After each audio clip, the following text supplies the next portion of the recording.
What about we want America to be first? And you don't sound to me like you want to be an American first guy. You want to be an American last guy. And I said, well, why do you say that? Well, you don't really want to go out there and confront these evil people. And so I said, there's something to be said for hanging back and letting your potential opponent overextend himself. Right now, we've done the opposite. We've overextended ourselves. We're actually a very fragile grip on all the things that we think we control. We see that in the finance markets. We see it economically. We don't produce in this country as we once did. We're not even defending our borders, and yet we're courting outright war in a part of the world where most Americans have never been and don't even understand. Well, let's unpack that, because this is something that I don't think is come together as a set of relational dynamics driving America to the situation, the past that it's in today. And I think one of those has to be over-assessment, a mixture of complacency, arrogance, vanity, entitlement, a belief that the American military is supreme, so that it is not only the sharpest arrow in your quiver, it's also the element that never fails. And what strikes me as ironic and mysterious is the fact that it's failed again and again since the 1960s. How did that happen? I think there's a perception that the American military has never been defeated. Right. Which, of course, is misleading, if not outright wrong. Yet we found it impossible to win the war. Right. So I think that has to be re-examined. There are various ways you win and lose, and this goes back to the attrition model we were discussing before. You can expend all your resources and be defeated not by the enemy, but by your own stupidity. That, I think, is what's happening to some extent in Ukraine, although admittedly the Russians are doing far more what's right than what's wrong. I think we're not even in the game. We're not even considering these things. We're not looking at any of our potential vulnerabilities. We only see what we believe to be strengths, but those strengths, in many cases, haven't recently been tested. And if you fight someone like Russia, those things will be tested. And this is also something that I hope we would talk a little bit about. This is some of the work that you've done on identity. Yeah. Where if I see anything, I see a stronger Russia, a more cohesive societal structure in Russia. Right. Greater faith and confidence in the Russian state and in Russian nationalism. And I don't see that happening in Europe. In fact, this is the problem with this NATO alliance. There are diverging interests. People in Berlin are looking at what's going on in Poland and have concluded the Poles have lost their minds. They're not interested in being part of a war in Russia. I don't know of anybody in Italy or Greece or France or Spain that's interested in being dragged into a war with Russia. How our worldview has become so distorted. And I think part of it is structural in the sense of what happens to an imperial court-centric ruling class and ruling system. And part of it is the loss of insight that goes along with that process of becoming, a navel-gazing courtier class. And in America, ever since the Clinton administration, but including all those that came after, with the possible exception of Mr. Trump, has seen the rise of a global elite, championing words like globalization, gathering by the hundreds in their private jets at Davos every January, and increasingly separate and cut off from the pulse of the actual nation, of the American people. Well, of course, this was exactly Corelli Barnett's argument. Yes. That the British ruling classes had this vision of England, primarily, that didn't exist anymore, that had vanished as a result of the First World War. And we have a similar situation right now. If you ask the ruling elites here about America, they wax eloquently about America. Well, have you visited it lately? I talked to someone the other day who insisted that, this inflation isn't all that bad and we can master this and get by. And I said, drive 100 miles west, 100 miles north, or 100 miles south of Washington, D.C., and go to the food banks and look at the lines of people in the food banks waiting to be fed. I said, things are not good. But this same sort of disconnect is there. But we, unlike Great Britain, don't have the United States that's going to march in and supplant what we don't have with their capabilities. Well, this is a powerful aspect about this ruling class and this this ruling class ethos of globalization is that on one hand, again, since Clinton all the way up to not 2016 at the very least, and then again after 2020, there has been this almost conscious deindustrialization of the U.S. In other words, during those administrations, the U.S. actively allowed 50% of our manufacturing base to move to China, some of it to Mexico, but it changed the balance in the global economy. And they don't care about borders. In fact, they want more cheap labor in the U.S. And they have a ruling ethos that is not really connected to the preceding ethos, which was the American ethos, which was a more unitary, if hardly monolithic, but more unitary concept of the nation. They don't have a concept of the nation. They have a concept of a world elite class. And what that does is it puts them and their worldview in a context where they use the word identity as a political cudgel. And identity to them is just another tactic in their attempt to seize and control power. Actual identity, as in the old nation, is something that exists in Russia, and it's extremely powerful. But they have lost the capacity to understand the existence of that identity. They can only see it as something to be expunged somehow. Well, the sad part is our European contemporaries, our colleagues in all of those governments have gleefully participated in the systematic deindustrialization of their societies and the destruction of national identity. Except for Hungary. Yeah, with the exception of Hungary. And I would say also with the exception, interestingly enough, of the Poles. Oh, yeah. But the thing, though, is that, and dare I mention his name, who is normally viewed as the Antichrist inside the Beltway, and that's Donald Trump, who made the argument that the Europeans had to become their own first responders. It's a very simple statement. But being your own first responder automatically translates into some degree of sovereignty, independence, judgment, thought, strategy, all of which have been swept away through 50, 60 years of NATO. But there's also another part of this vision that's very important, and that is that we see the world as this multipolar place. Yeah. And that's not an unhealthy thing. No. And increasingly we see regions emerging, regional structures, regional organizations, which is something Hedley Bull predicted many years ago in the 70s and the 60s. You can view that as positive, or you can see it as negative. Now, if you're an imperialist, you live in Versailles on the Potomac, oh, that's terrible, because that means you no longer have control. Yes. And ultimately, it's our control which is the issue in this war with Russia. Yeah, and we've paradoxically undone our control. The last levers we have are financial. Yes. And we've even undone and dismissed in the last couple of years energy, which is a very powerful lever. Yes. And we've let the military slide even in the last 2 years as well. Even the most ready and most revered, sacred weapon in our quiver, we have let it rust. Well, to some extent, one wonders if we're not similar to the Prussian army on its way to Jena, Auerstedt. Oh, yeah. They sort of maintained this relic as a tribute to the great achievements of Frederick the Great in the 7 Years' War. Didn't turn out to be very effective when it encountered the Grand Army under Napoleon. And I think that we fall into that category somewhat, which leads us to how do we engage in a sobering self-assessment?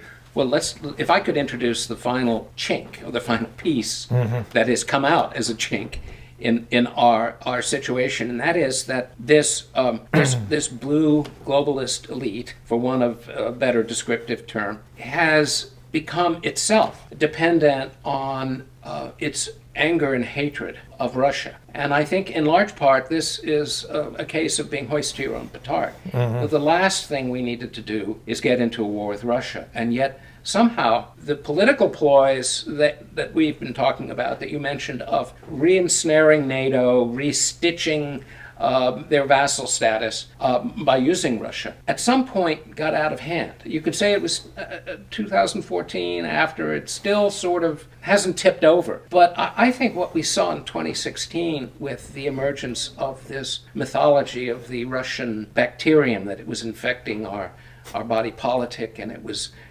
evil, with metaphorical examples like the infection that are similar to what we did with the communists, also to the Nazis. What it created a kind of emotional imbalance. You might even want to sort of compare it to a psychosis, in which our judgment has been degraded. Oh, absolutely. Our strategic judgment. So when you ask the question of why don't we step back and see things as they really are and reassess our situation and take remedial steps, we're admired in our own emotion. I say this because I listen to all of these people in Congress, the writers, the people in the mainstream media, and they really believe what they're saying. So this, to me, might help to explain why the elite has created this fantasy about the war and stuck so doggedly to it and attacked so relentlessly anyone who tried to bring up a criticism or different analysis. Well, there's no doubt that this war, on an ideological level, is inextricably intertwined Yes. with all of the other misconstrued ideas and confused mindsets that you're mentioning. I don't know that there's an easy solution, but something's going to happen in the near future. Right. This is going to collapse. This narrative is going to fail. It's just like all these supposed Russian atrocities. And many of us have looked at these accusations and allegations and found wanting. Right. They just don't hold up. On the other hand, the Ukrainian forces have done some very terrible things. Just regular Ukrainians to other Ukrainians. Yes. Over the last 8 years. Yeah, and so this is all going to collapse. And the question is, when it collapses, will we be able to do what you just described, step back?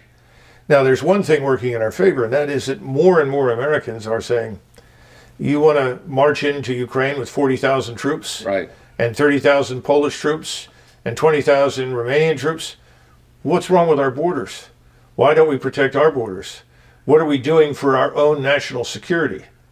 This is a legitimate question, and it's beginning to come up more and more. People are not happy with the situation. Well, in our conversation, I think we've come to an interesting discovery. That is that if you have a courtier class that is in control at this point of the imperial court and is giving orders to the American military that run the risk of a further escalation out of proxy war into direct actual war, then this is, as it were, the kind of hinge of fate that we have to face. And in many ways, it suggests that military leaders at some point will have to say no for us not to get into a dangerous situation. And I think there have been some tiny hints of that with Milley. Well, my classmate, Ray Odierno, who Yeah. passed away not long ago, when he was chief of staff, she said, I hear people telling us to do more with less. He said, why can't we do less with less? And it's a legitimate question, and that was about as far as he was willing to go. I wish he'd gone further, but it's true. And it's back to covenants without swords. Right. We have a shrinking military establishment. We have a military establishment right now which, for a whole range of reasons, a lot of people don't want to serve in. And then we have 30 years of senior officer selection that have led to a group of senior leaders that, frankly, most of us on any normal day would not follow, even out of idle curiosity. I know. They don't have any gut-wrenching experiences in their background. They don't exhibit professional depth. I've taught many of them. Yeah, Yes. well, then it's partially your fault, I guess. Oh, yeah. Oh, sure. My point is that we seem to have preferred people that were anxious to go along. Oh, yes, of course. If that's what you want, that's your new policy. We'll support it. Whatever it is, just promote me. The key, and the reason I'm responding here is that apart from my culpability, there is a larger culpability in the military education system which reflects a sclerosis of thinking. In the 186-page syllabus of the strategy and policy course at the Naval War College, the word critical thinking was used 100 times. And yet, all you had to do to ace that course was just get all of the correct answers that were in the 186 pages. And it was effectively a formula, just as all of the little stratagems, I won't call it strategy because it's been stratagems, like counterinsurgency, have been formula. And the formula doesn't work because it's self-serving and self-satisfying. And it strikes me that when this big offensive occurs, so let's tie this to the military picture that we addressed in the first part. And Americans have been so misled, and the fantasy of the souffle of heady aromas that have infused the elite will suddenly collapse. And at that point, there will be those who want to dramatically escalate, like the neocons, and like the the most neoliberal blues and blue courtiers. And so that will, I think, be the moment of greatest danger in this entire war. And that'll be the moment when the military leadership's going to have to step up. The problem is, bringing in military education again, is that the entire point in the War College course that I taught all those years was to accommodate and appease civilian leadership in return for autonomy and control and money to preserve your lifestyle. Yes. That's not a healthy relationship when you're on the cusp of World War III. No, I think so. And you know, I served in the War Plans Division of the Army Staff, and one of the things that I could never find was a clear statement of U.S. vital strategic interests. Right. Which one would look for as the justification for force structure, contingency planning, and so forth. Instead, you had these vague things. Well, we may have to fight 2 near simultaneous conflicts. And then we might have to fight one and then something else, maybe. A lesser contingent. And on and on and on. But there was no, these are the things important. You know, to go back to World War II, and I think this has been a problem for us for a long time. If you go back to General Marshall and his meetings with the British that begin actually before the war is declared privately, but then during the war, these conferences in Morocco and Tehran and so forth, we would walk in and there would be 12 officers or 10 officers with Marshall, and the British would walk in and all of their officers were carrying map cases and books of papers and things. And the British would roll out these maps and show where every oil field was located, where every port was located, where every rail line. We had nothing. And so they said, well, what are you doing? We're defeating Germany. We're defeating Japan. What do you want this to look like when the war's over? What do you want out of this?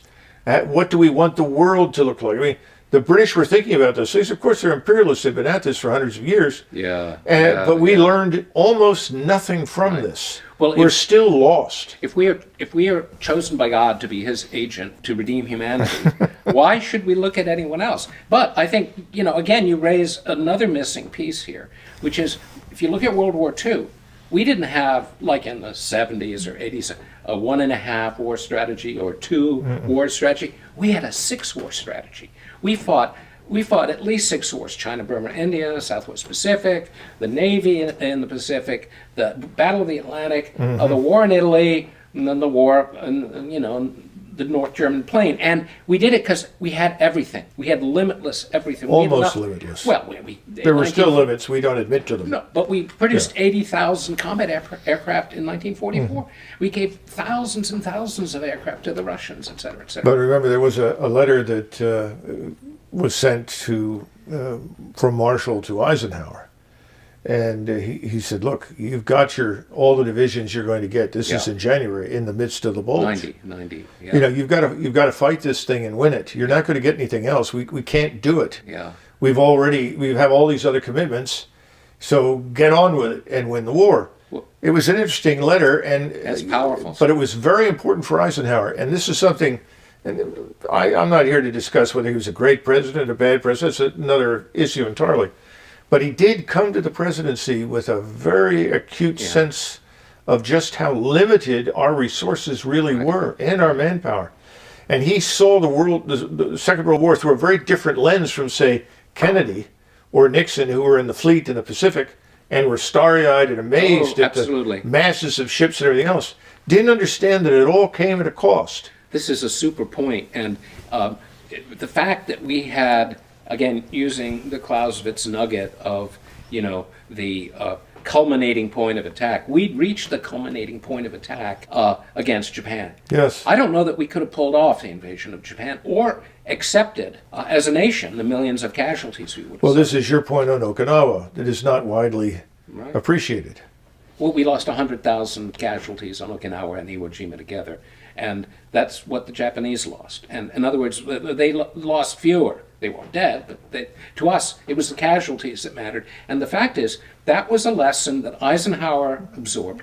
But generations after him, especially, as you pointed out, the best and the brightest who started VM, they never imbibed that, and even less so, the feckless generations that are now the courtiers at the imperial court. So when you're talking today about the terrible possibility that we might send this coalition of the willing from Poland Right. some distance into Ukraine, which was described by General Petraeus. Yes. There is an acute failure to understand what that really means.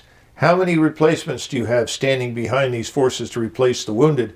Because you have to assume that the Russians are not going to sit there and ignore the presence of this force in front of them.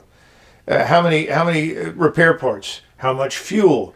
How many days of ammunition? We just go down the list. I don't think we've sat down and done the calculus. Well, this may be the final point of America's strategic weakness and inflexibility, and that is the holy narrative of World War II. And one thing that I'm getting, not just out of the memories of my father's generation talking about the war that were passed on, but also the way in which so much of the rhetoric coming from the blue elite and the mainstream media has tried to recreate the emotional sort of uplift, the emotional high that we had in World War II and afterwards. Almost as though the World War II experience is the thing that we really want to get out of this war, and we thought we could do it on the cheap. And I think one of the reasons the elites rushed to embrace this war is that suddenly the prospect opened up, or rose up, Yes. of another ecstatic realization. World War II for the American people was an ecstatic realization. War can do that. Yes. War can do the opposite, as we see in World War I. Yes. But the ecstatic realization is what the Washington blue courtier elite desperately wanted. They wanted somehow to be the lineal descendants of the people who fought World War II. That is what unnerves me about the coming weeks. Here's a thought that may end up being a useful sort of conclusion. Yeah. Just before we went into Iraq in 2003, and I had a modest role in that by being asked to design an approach that would, at that point in time, get us in and then facilitate a rapid withdrawal. Right. Of course, that all changed, but that's another story. But I was watching all the preparations, and there were discussions about these forces are deploying and so forth. And a woman was interviewed in Washington, D.C., who lived in a not very nice neighborhood. Yeah. And she said something that has stuck with me ever since. She said, well, I sure wish the U.S. Army would come to my neighborhood and occupy it and get rid of all these drug dealers and criminals. Wow. And here we are preparing to move 6,000 miles away to deal with something that in retrospect was, in strategic terms, a pimple. Yeah. And at home, what has happened? She was right. Yeah. She made an excellent point. And I think that ultimately more and more Americans will come to that conclusion, and it may be the American electorate that rises up and saves us. What you would recommend to get us to change and adapt in a context where nothing over the last 60 years has achieved anything close to that? There is always a lag time between the identification of what has changed and its understanding. The Russians have obviously managed that more effectively, at least thus far. We'll see how this offensive unfolds. Right. If the offensive fails miserably and shows little evidence of what we think is going to happen, well, then we're wrong. But I don't think that's going to be the case. But having said that, it's very difficult to persuade people who have not grasped the shift in the way things are being done and the way things should be done.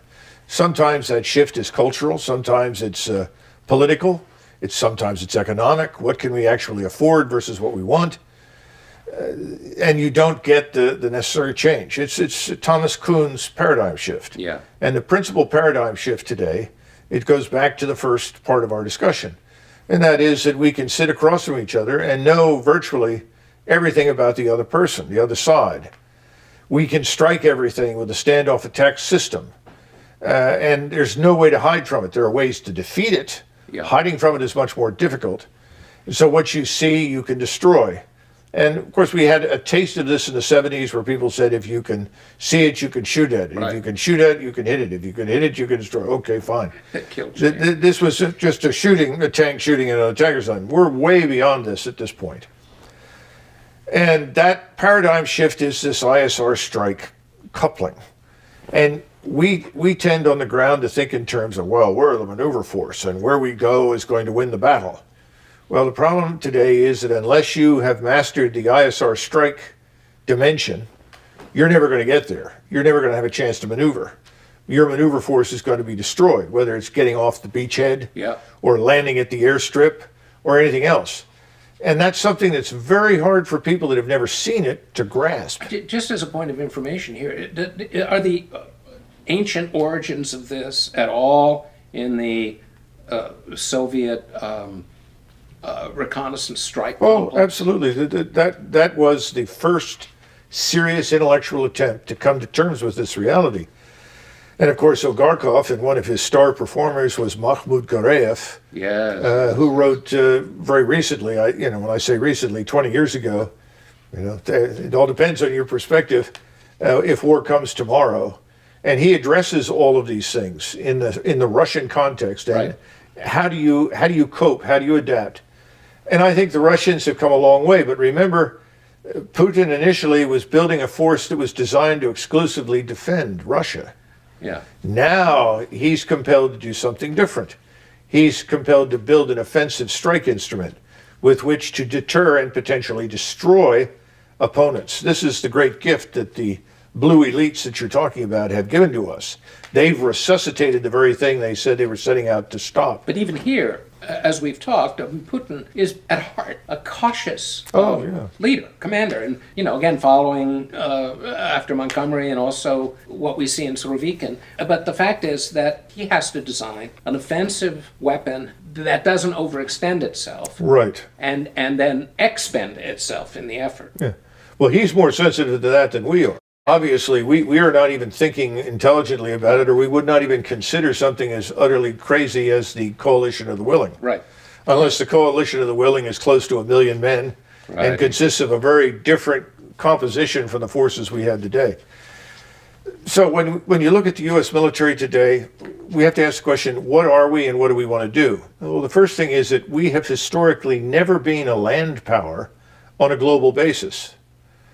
In other words, we're really a land power only in the Western Hemisphere. Well, we were an expeditionary power even at our height in World War II with 90 divisions deployed. Of course. But the point is that we came out of that war with the delusion that we are a global land power. That's right. And we're not. And that we don't have the staying power to be a global land power. It's sort of the difference between an insular or a continental power and a maritime power. We're preeminently maritime and aerospace. And we have sufficient ground capability that we can deal with anything in our hemisphere. So we've got to get back to basics and understand that our ability to influence things is really confined more than ever in history to the periphery. Yeah. On the Eurasian periphery, we can influence things, but we cannot strike deep into the Eurasian landmass. I mean, it's essentially what Bob Gates, the Secretary of Defense, said. Anyone who talks about a war in Asia, land war in Asia, should have his head examined. Well, thank you, Bob. Well, we knew this. What did you do to stop that? We knew this in the 40s when Nicholas Spikeman was writing, for example. But the thing is that we don't understand now with this ISR strike paradigm shift, the notion of occupying little islands all over the Pacific is a prescription for immediate strategic failure and destruction. Has no purpose whatsoever. And the notion that you can act with impunity the way we did in the past with large surface fleets, those days are over. And how many armies can we transport overseas? Right. I think those days are over. Right. So then what are we doing with all these regional unified commands? How many do we really need? Today, communications are vastly improved over what they were 40 or 50 years ago. When this regional unified command structure first came into existence, the first person to talk about it was Eisenhower. He wasn't able to implement it. It took failure under Jimmy Carter with the Air Force One and so forth to begin the movement in this direction, into Goldwater, Nichols, and everything else. But the bottom line is that things have changed since then. So you could conceivably have 2 regionally unified commands, east-west, and maybe 2 more north-south. And they could manage everything. And then you can treat your forces as a pool of forces that can be deployed on short notice in any direction, but only on a limited basis. In other words, not deploying 100,000 men to country X in Central Asia, or down in South Africa. Well, ironically, this was historically the British formula in the 18th century, but especially after the defeat of Napoleon, and it worked for 100 years, and then it all fell apart, and Britain found itself expending its national strength in two world wars. Well, again, to go back to Corelli Barnett and others, he's not the only one. If you go back and look at the way they treated Bonaparte, Right. they ceased fire on Bonaparte several times. There were arrangements made for ceasefires, arrangements of new peace deals, because they understood this is a long-term process. And we're not going to accomplish everything within a short span of time. We know what Bonaparte's about, and we're going to continue to be opposed to him, but we have to look for and develop the situation that's favorable. We don't think in those terms because, once again, there's no long-term perspective. And that, I think, is because until now, we never really thought we needed it. Yeah. And as you've pointed out, when we have failed miserably, and I think you're right, since 1965, where's the evidence for success? I know. Well, Desert Storm. Well, fine, Desert Storm. What did Desert Storm do?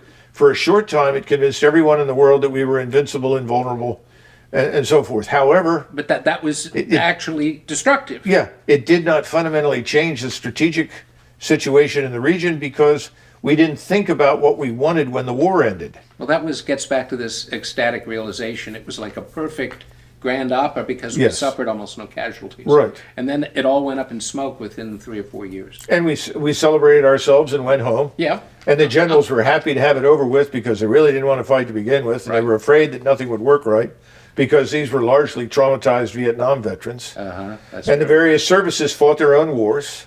And when it's over, there was no effort to deal with the service-centric warfighting doctrines. There was no effort to produce true unity of effort, no effort to create unified military command structures. So everybody says, well, we don't want a unified structure. Well, that's different. People can keep uniforms and funny hats and so forth. I mean, it reminds me of the British Army when they began the process of reducing the numbers of Highland regiments. Oh, yes. That was bitter and Oh, difficult. my God, people went out of their minds. And here's this tiny place called Scotland trying to fill the ranks. What to do with the regimental silver? Yeah, they couldn't do it anymore. They've survived it, okay? It hasn't been a hopeless endeavor. We'll survive what we have to do. Well, what it does need to be done. If you were in a position, of Godhead and you could impose reforms, if you could at least lay out reforms that had to be pursued and achieved, what would those be? Well, the first thing you want to do is stop refighting World War II. Yeah. I mean, we talk about it, but we never do it. Right. It means that you've got to treat the 1942 force structure as something to be broken and reassembled in a new form. Then you start at the top and work your way down. You have in a unified command the theater commander, which is effectively what he is.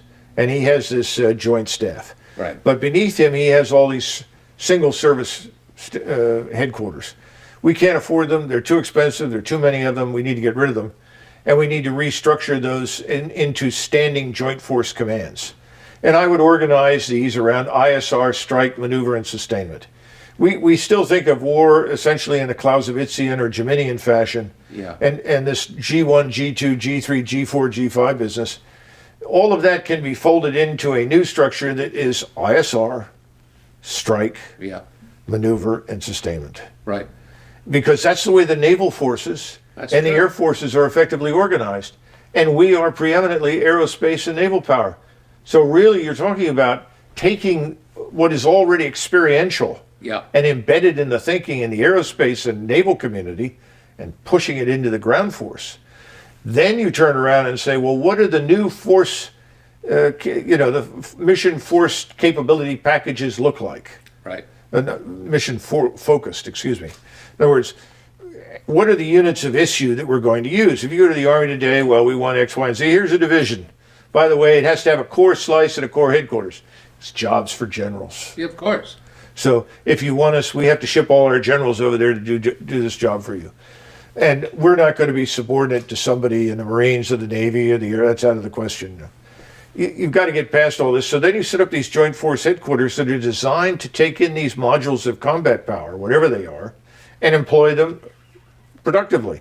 You may end up supporting someone else who's fighting on the Eurasian landmass, not necessarily your own forces. Right. A page out of the British Empire. Right. In other words, Wellington's force Out of his entire force, what, a third of them were British? And Yeah. the rest were Germans, Belgians. some Dutch and Belgians, right? Westphalians. Yeah, it worked. It did. It worked effectively. The British were smart. They weren't going to expend resources they didn't have.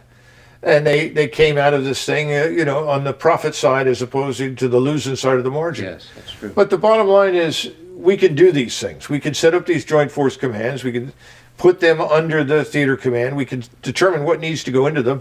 And then we can experiment with the right mission-focused capability packages, whatever that is. I suggested on the ground that you have a one-star who commands between 5,000 and 6,000 troops, all organized around ISR strike maneuver sustainment. That's a good place to start. Yeah. But the problem is when you talk to the people in the military and you say, you might consider doing this and this and this, they'll say, well, prove to me in advance, before I do that, this will work, Absolutely. because we know this worked in 1945. Yeah. Well, how well did it work in 1969? How well did it work? Well, look at 1991. Well, the truth is we weren't faced with a very capable or determined enemy either. Certainly not on the scale of the Waffen-SS or the Imperial Japanese Army. But no one wants to go there. In other words, the burden of proof, I think it was this person that's over at Brookings, his name escapes me right now, who writes all military affairs all the time, who wrote in 1997, the burden of proof is on McGregor that anything has to change. Yeah. We were so successful. Non-falsifying. It's a lot of nonsense. Science. Well, listen, I mean, Americans like to do a little, rosary prayer, and they like to always say, I'm an optimist. And so I'll say, for the first time in my life, I'm an optimist, because I believe, given the kind of dimensionality and direction of what you've just described, that this sort of reform could be done.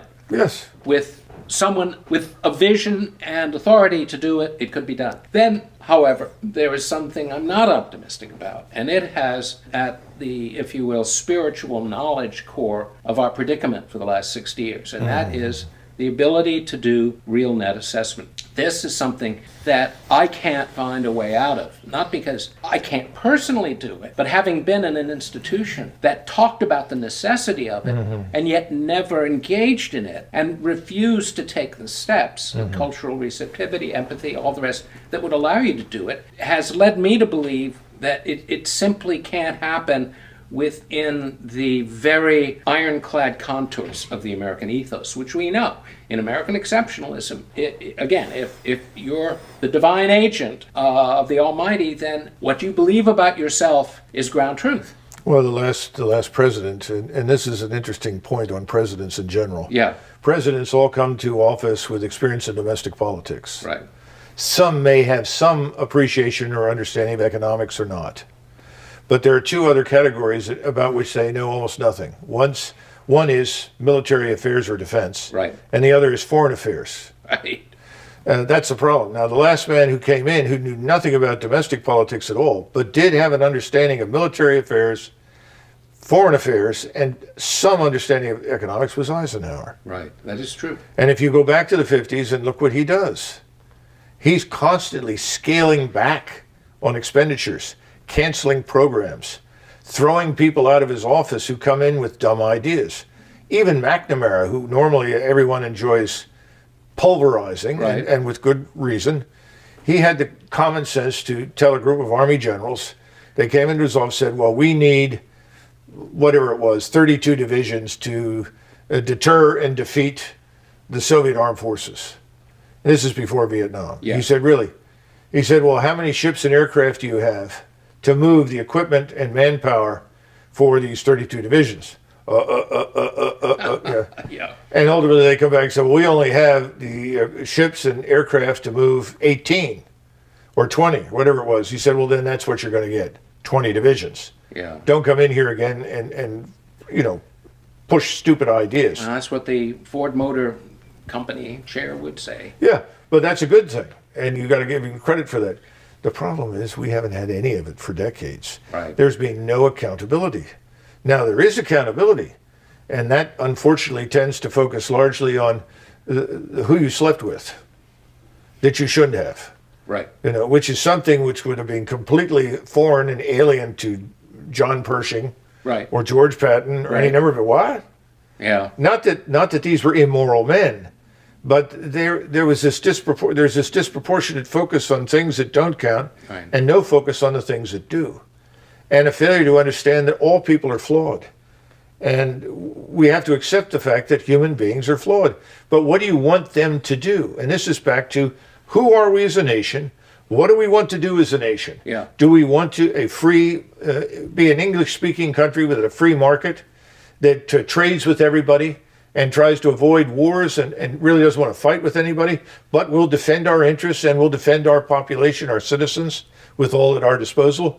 Or do we want to be the global hegemon? See, the last time that vision was in the ascendant was when Washington delivered the farewell address. Then maybe a few years after the Civil War. But you're making me less optimistic here, because Eisenhower was a unique product of a war. Yes. And that speaks volumes for him personally. But what I'm missing is how to get the people that we need to lead us get to that level of insight about themselves and America in terms of what needs to be done. And let's look at this from a different angle. The Soviets are constantly slipped. I knew I would eventually. The Russians, throughout their history, have had a military narrative of endless travail, but ultimate victory.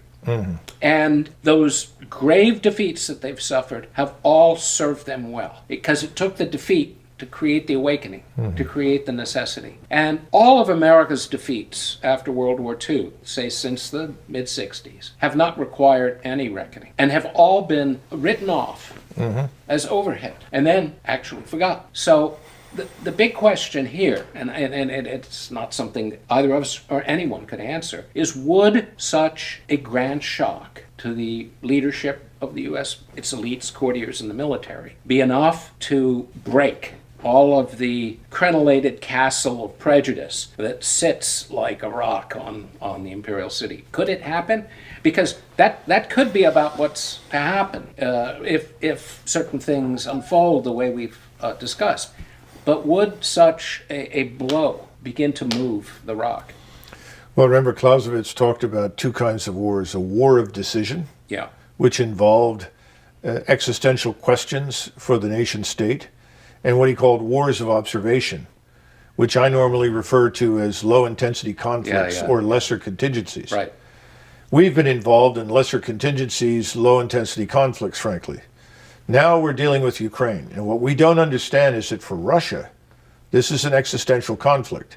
It is now a war of decision. Didn't begin as that because the Russians didn't anticipate it, but now they've got it, and they understand it, and they're going to fight it as a war of decision. The closest we came to an existential war was, of course, the Civil War. Yes. And you could say the first year or so of the American Revolution. Well, you could also argue, and I'm not saying this is factual, but you could argue that World War II, did raise questions about, the nation and its existence, and it was, quote unquote, a war of decision. Yes, it was, indeed. Yeah, so we haven't had a war of decision since 1945. No, and the kind of afterglow of World War II that I think served as a counterbalance or a countervailing force to the super sense of transcendence, gods of war that came out of that experience was the nuclear dimension. And it stayed our hand for decades. But this was arguably, or at least I'll suggest it, the most pernicious consequence of the fall of the Soviet Union, was it took away that countervailing force that was effectively the existential hand staying our course. Well, obviously, Putin agrees with you, and he's made these statements repeatedly. We can't get in touch with the existential anymore. Yeah, but that's true. But the existential questions are not overseas; they're here at home. Yes, that's right. And that's where we're headed. But in the meantime, I think we have another problem that you haven't really touched on, and that is where do we draw the talent from that governs us?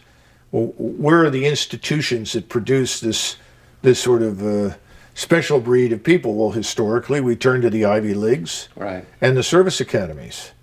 But if we look at the faculties and the teaching in the Ivy Leagues or the service academies right now, that's a frightening prospect. Well, let's touch on this just briefly then, because you were close to and advised the last president. And in effect, whatever opinions you hold of him, he did represent a mass of Americans who are increasingly being ignored and made marginal in political life. So you ask, where do we get our leaders? We've traditionally got them from elites, but they were elites who were often local elites. Sure, a lot of them came from the Ivy League. They all went to the State Department, but in terms of running the country, there was still that elite connected to people locally, communities. You mean Sam Rayburn from Texas? Yeah, something like that. Who had cousins in Tennessee, right? But it was a network, it was a mesh. And now increasingly you have these separate, mostly blue and some red elite communities that essentially own the process from start to finish. They own the universities, they own the media, they own all of the nonprofits that are so important, and they have the money, and they have